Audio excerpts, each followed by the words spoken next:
आज class 10th के सामाजिक विज्ञान में राजनीतिक शास्त्र यानी पॉलिटी का दूसरा चैप्टर स्टार्ट करेंगे। दूसरा चैप्टर का नाम है संघवाद। देखिए, ये संघवाद जो है ये समझिए तो पूरा के पूरा डिपेंड है जो हम लोग पढ़े थे चैप्टर नंबर 1 सत्ता की साझेदारी, उस पर डिपेंड है। ठीक है, जिसमें पढ़े थे सत्ता में साझेदारी जरूरी, जिसमें सरकार के जो स्तर था, 2 स्तर था, केंद्र सरकार और राज्य सरकार। बस वही केंद्र सरकार और राज्य सरकार यानी केंद्र सरकार और राज्य सरकार के बारे में पूरा इसमें और विस्तार में जानना है। ठीक है, तो सबसे पहले हम लोग संघवाद स्टार्ट कर। सबसे पहले हम लोग संघवाद देखेंगे क्या है, क्योंकि देखिए अपना चैप्टर है संघवाद। सबसे पहले हम लोग जानेंगे कि संघवाद क्या होता है। तो देखिए यहाँ पर जो बुक में डिफिनीशन लिखा गया है वो डिफिनीशन हम यहाँ पर लिखे हैं, एडिटेड लिख दिए हैं। तो क्या है संघवाद, क्या है? तो संघवाद क्या है, देखिए इसका आंसर सर्वोच्च सत्ता। सर्वोच्च का मतलब होता है सुप्रीम यानी सबसे ऊंचा, और सत्ता का मतलब होता है पावर मतलब शक्ति। सत्ता का मतलब होता है पावर यानी शक्ति। तो शक्ति को मतलब जिसके पास उच्च निर्णय लेने की, जिसके पास निर्णय लेने की उच्च ताकत हो, उच्च शक्ति हो, जो होता है केंद्र सरकार, वही केंद्रीय प्राधिकार। प्राधिकार का मतलब होता है जिम्मेदारी।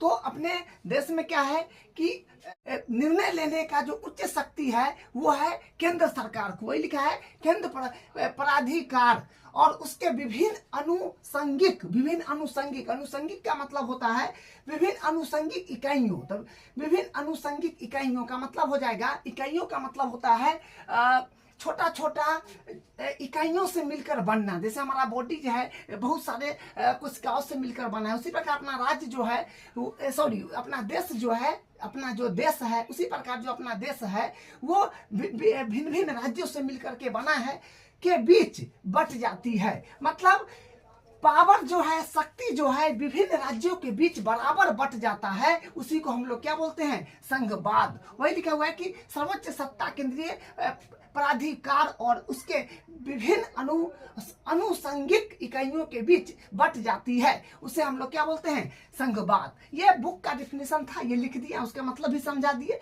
देखिए आम भाषा में अगर बोलना चाहे संघवाद क्या है तो देखिए इसका डिफिनेशन हो जाएगा, जहां पर, यहाँ पर लिख दिए हैं, जहां पर केंद्र सरकार व राज्य सरकार हो, मतलब जहां पर जिस देश में केंद्र सरकार और राज्य सरकार हो, ठीक है, और दोनों के पास अपना अपना काम हो, दोनों के पास अपना अपना काम हो, और दोनों स्वतंत्र हो करके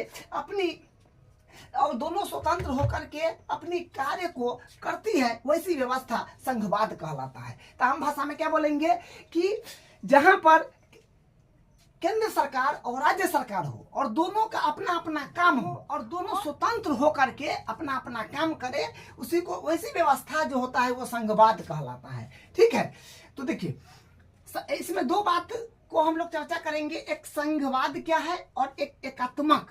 जो लिखा हुआ है संघवाद और एकात्मक। देखिए संघवाद में क्या आएगा, संघवाद में जो होगा ना सरकार के 2 स्तर होगा, लिखा है 2 स्तर सरकार का होगा, और एकात्मक में होगा कि एक सरकार होगा जो केंद्र होगा।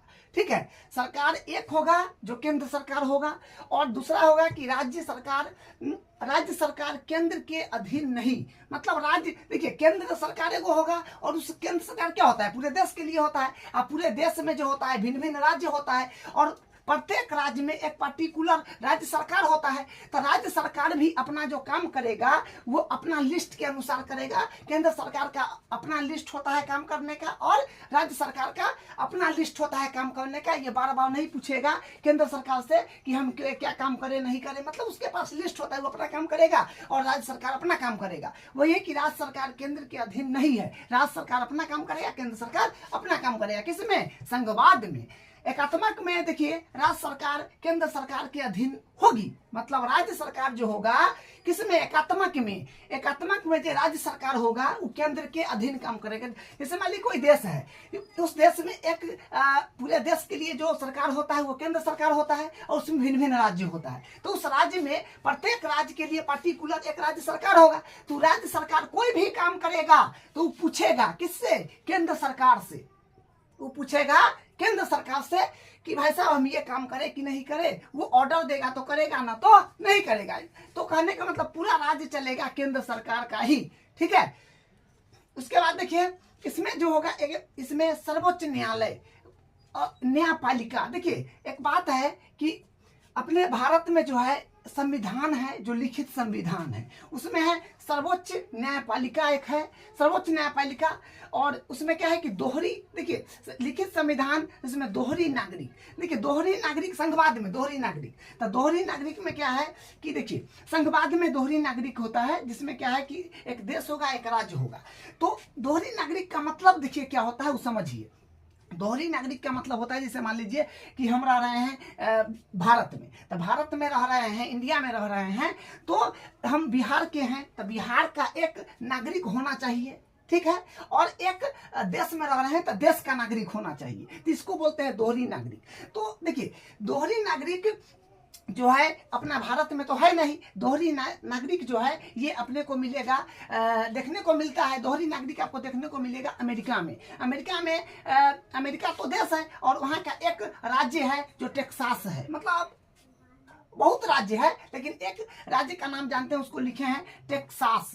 टेक्सास है, वहाँ क्या है कि अगर कोई व्यक्ति टेक्सास में रह रहा है तो टेक्सास की नागरिकता लेना पड़ेगा। और अमेरिका जो है देश वहाँ पर रह रहा है तो उसका भी नागरिकता लेना पड़ेगा, 2 नागरिकता लेना पड़ेगा, ठीक है। ये आपको उदाहरण दिए हैं अमेरिका का, जहाँ पर क्या है दोहरी नागरिक है।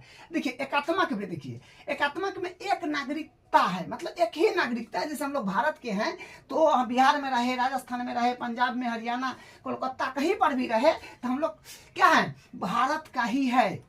डॉक्टर बाबा साहब भीमराव अंबेडकर क्या बोलते थे, हमको शुरू में और लास्ट में ही शुरू और लास्ट में बोलना है कि हम एक भारत के नागरिक हैं। लेकिन भारत में भी लोग जाति के धर्म के आधार पर बटे हुए हैं, लेकिन शुरू में भी और अंत में भी क्या है एक इंडियन है, ठीक है। तो ये नागरिकता है। देखिए यहाँ पर बात करते हैं दोहरी नागरिक का। देखिए दोहरी नागरिक में क्या होगा कि दोहरी नागरिक में जो है यहाँ पर थोड़ा सा अलग सा हो सकता है कि देखिए दोहरी नागरिक में क्या है कि देश, अगर मान लीजिए कि अगर कोई देश में दोहरी नागरिक लागू है तो उस राज्य में रह रहा है, उस राज्य में मतलब वो अपना जो है जो स्वतंत्र है अपना राज्य के लिए, अगर दूसरे राज्य में अगर जाएगा तो वहाँ पर फिर उसको नागरिक लेना पड़ेगा, नागरिकता बनवाना पड़ेगा। तो ये थोड़ा सा उतना अच्छा नहीं ये समझा जा सकता है, ठीक है। अब देखिए हम लोग यहाँ पर समझते हैं एकात्मक शासन व्यवस्था क्या होता है। एकात्मक शासन व्यवस्था के बारे में अगर हम लोग जाने तो एकात्मक शासन व्यवस्था क्या है। देखिए एकात्मक शासन व्यवस्था में शासन का एक ही स्तर होता है। एकात्मक शासन व्यवस्था जो होगा ना, उसमें शासन का केवल और केवल एक ही स्तर होता है शासन करने का, ठीक है। शासन का एक स्तर होता है और बाकी इकाई उसके अधीन होकर काम करती है, बाकी इकाई उसके अधीन चलेगा, ठीक है। अब हम लोग थोड़ा सा देखते हैं कि एकात्मक और संघवाद में थोड़ा सा डिफरेंस। देखिए एकात्मक में सिर्फ केंद्र स्तर पर होगा, मतलब एकात्मक क्योंकि एक ही शासन चलेगा ना, एक ही जो केंद्र सरकार का सिर्फ शासन चलेगा। एकात्मक में देखते हैं शब्द से आवत स्पष्ट, एकात्मक मतलब एक ही शासन, तो सिर्फ केंद्र सरकार का वहां पर शासन चलेगा क्योंकि बड़ा सरकार केंद्र होता है। दूसरा अपने पास संघवाद में देखेंगे तो 2 या 2 से अधिक स्तर होता है, ठीक है। संघवाद में 2 या 2 से अधिक स्तर होगा जिसमें शासन जो है दोनों सरकार को बराबर मिलता है, ठीक है। और उसके बाद देखिए इसके बाद जिसमें केंद्रीय सरकार प्रांतीय स्थानीय सरकारों की आदेश दे सकती है। क्या है कि केंद्रीय सरकार प्रांतीय स्थानीय सरकारों को आदेश दे सकती है। इसमें क्या है केंद्रीय सरकार राज्य सरकार को आदेश नहीं दे सकती है। इसमें क्या है कि केंद्रीय सरकार जो है राज्य सरकार को आदेश नहीं दे सकती क्योंकि संघवाद है। संघवाद में क्या होता है कि जिस देश में केंद्र सरकार है और राज्य सरकार है, केंद्र सरकार को अपना सूची यानी लिस्ट मिला हुआ है काम करने का, राज्य सरकार का अपना लिस्ट मिला हुआ है काम करने का। तो थोड़ी पूछने जाएगा केंद्र सरकार से कि सर ये काम करे वो काम करे, और केंद्र सरकार थोड़ी राज्य सरकार से पूछने आएगा ये काम करे या ना करे। तो ये तो बात यहाँ है नहीं। तो वही है कि केंद्र सरकार और राज्य सरकार को आदेश नहीं देता है, केंद्र सरकार जो है राज्य सरकार को आदेश नहीं देता है। शक्तियों का विभाजन है यहाँ पर, जो सबको बराबर शक्ति दिया गया है। वही बात इसमें जो पढ़े थे क्या है कि केंद्रीय सरकार प्रांतीय स्थानीय सरकारों को आदेश दे सकती है। यहाँ पर कोई भी सरकार होगा, जिस देश है उसमें एकात्मक शासन व्यवस्था का लागू है, तो वहां पर क्या होगा, वहां पर केंद्र सरकार एक होगा और अलग अलग राज्य भी अगर बना हुआ है तो उस राज्य को आदेश काम करने का कौन देगा, तो केंद्र सरकार ही देगा। और उस राज्य में जिला होता है, मतलब बट जाता है बहुत सारे इलाकों में, उस इलाका का जो कोई छोटा मोटा सरकार होगा उसको भी आदेश कौन देगा, वो केंद्र सरकार ही देगा, वो केंद्र सरकार ही देगा। तो इसमें फिर देखिए शक्तियां अविभाजित होती है, मतलब शक्तियां बांटा हुआ नहीं है। देखिए अपने भारत की व्यवस्था के बारे में बात करते हैं। देखिए भारत के संविधान का जनक माना जाता है पूज्य डॉक्टर भीमराव अंबेडकर जी को, ठीक है। तो देखिए डॉक्टर भीमराव अंबेडकर जी जो थे वो पूरे दुनिया का संविधान को देखा, उन्होंने उलट पलट के बढ़िया से समझा, देखा और अपना निष्कर्ष निकाल करके और उस संविधान में जो बढ़िया बढ़िया बात था वो डाल दिया, ठीक है। जिससे अगर कहा जाए कि पूरे विश्व के संविधान में से कौन सबसे अच्छा संविधान है, तो भारत का संविधान पूरे विश्व में बढ़िया संविधान जो है वो भारत का है, ठीक है। बेस्ट संविधान जो है भारत का है। तो देखिए यहाँ पर क्या है कि संविधान में संघवाद एकात्मक, मतलब भारत में व्यवस्था है, दोनों है, संघवाद भी है एकात्मक भी है। और इसमें थोड़ा सा गहराई में समझना है, मतलब इसको थोड़ा सा अपना अंदाज में ध्यान दे करके समझना है, तो इसमें आपको और क्लियर हो जाएगा। देखिए संघवाद में ये लिखित संविधान है और सर्वोच्च न्यायालय है, ठीक है। ये इसमें देखिए एकात्मक में क्या है कि एक नागरिकता है और केंद्र सरकार थोड़ा मजबूत है। अब बात समझिए, देखिए अपने पास भारत में जो है संघवाद का भी व्यवस्था है, एकात्मक का भी है, लेकिन पूरी तरह से कहा जाए तो संघवाद ही है, ठीक है। देखिए एकात्मक का मतलब होता है जैसे हम लोग भारत में रह रहे हैं, भारत के कोई भी आप राज्य में रहिए, बिहार, यूपी, एमपी, झारखंड, तमिलनाडु, कहीं भी एमपी, जहां पर भी रहिए वहां पर क्या है, नागरिकता सिर्फ एक ही है। क्या है, हम लोग इंडियन है, नागरिकता क्या है, सिर्फ एक ही है। कोई भी राज्य में आप रहिए, जिस राज्य में रहिए भारत के कोई भी राज्य में, लेकिन नागरिकता अपने पास क्या है, एक ही है। क्या है, हम भारतीय है, इंडियन है। उसके बाद दूसरा में क्या है कि केंद्र सरकार मजबूत है। हाँ सही बात है। देखिए एक व्यक्ति थे के.एम. मुंशी जी, जो उन्होंने इतिहास उलट करके देखा, तो बहुत पहले का बात है कि उन्होंने क्या देखे कि पूरे अगर देश के लिए एक राजा रहेगा तो क्या होगा, सभी व्यक्ति में, सभी जनता में, सभी लोग में प्रेम वापसी संबंध बना रहेगा। और अगर क्षेत्र वाइज अगर बांट दिया जाए, सभी राजा, मतलब ये राजा उस क्षेत्र में राज करेगा, वो राजा उस क्षेत्र में राज करेगा, तो यहाँ पर थोड़ा सा विवाद उत्पन्न हो सकता है, होता ही है। क्योंकि देखिए अब क्षेत्र बटा गया तो उस राजा को उससे थोड़ी मतलब है जो उस क्षेत्र में क्या हो गया, उसको खत्म कर दिया या उसमें कोई आतंकी आकर के कुछ कर दिया, उससे तो मतलब नहीं है। उसको तो अपना क्षेत्र से मतलब है कि भाई हमारा क्षेत्र बढ़िया है कि नहीं, तो अपना क्षेत्र पर वो फोकस करेगा। अगर पूरे देश में अगर एक ही राजा रहेगा तो वो तो सारा व्यक्ति उसको, अगर कोई बाहर से भी आ रहा है कुछ हमला करने, कुछ करने, उस तरह से बिहेव करने, गलत बिहेव, तो क्या करेगा, पूरा जनता और सभी व्यक्ति उस पर आवाज उठाएगा। और क्षेत्र में बांट देगा, सबको क्षेत्र वाइज क्षेत्र, सबको अधिकार अपन अपन दे देगा, कभी भी अलग हो सकता है। और अलग होने के कारण कोई दूसरा व्यक्ति इसका फायदा उठाएगा, दूसरा देश वाला फायदा उठाएगा, उसको वहां से खत्म करने का क्या करेगा, सोचेगा, ठीक है। उसी प्रकार अपने देश में केंद्र सरकार को मजबूत बनाया गया है, मतलब इसी के कारण केंद्र सरकार को थोड़ा मजबूत बनाया गया है राज्य सरकार से ज्यादा।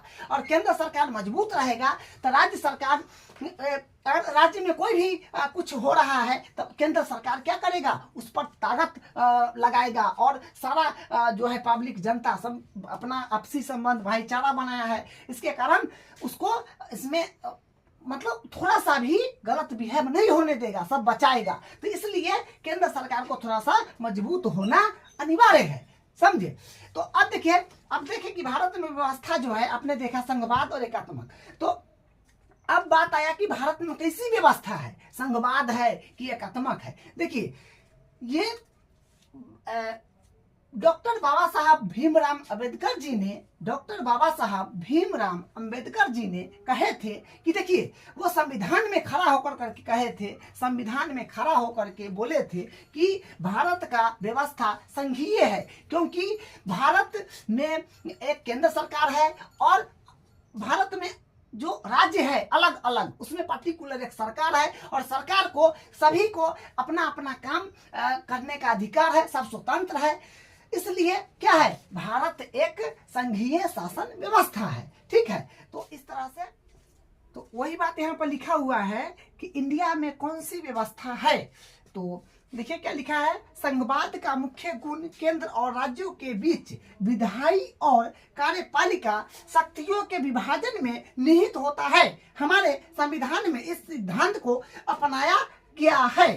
ठीक है, तो जो बताए वही ये बात लिखा हुआ है। और एक और बात देख लीजिए कि एकात्मक शासन व्यवस्था जो है ये चीन में जो है लागू है। एकात्मक शासन व्यवस्था जो है एक चीन देश है उसमें लागू है। ठीक है, तो आपने संघवाद के बारे में ये सब देखा जाना, और संघवाद का आम भाषा में आप डिफिनीशन जानने की क्या है कि वैसा देश जहां पर केंद्र सरकार हो और राज्य सरकार हो और दोनों को अपना काम करने का अपना अपना अधिकार हो, दोनों स्वतंत्र हो, वो क्या होता है, संघवाद व्यवस्था, जिसमें हम लोग संघवाद के बारे में जाने, आज परिचय देखें और अगले क्लास में इसका अगला टॉपिक करेंगे। ठीक है।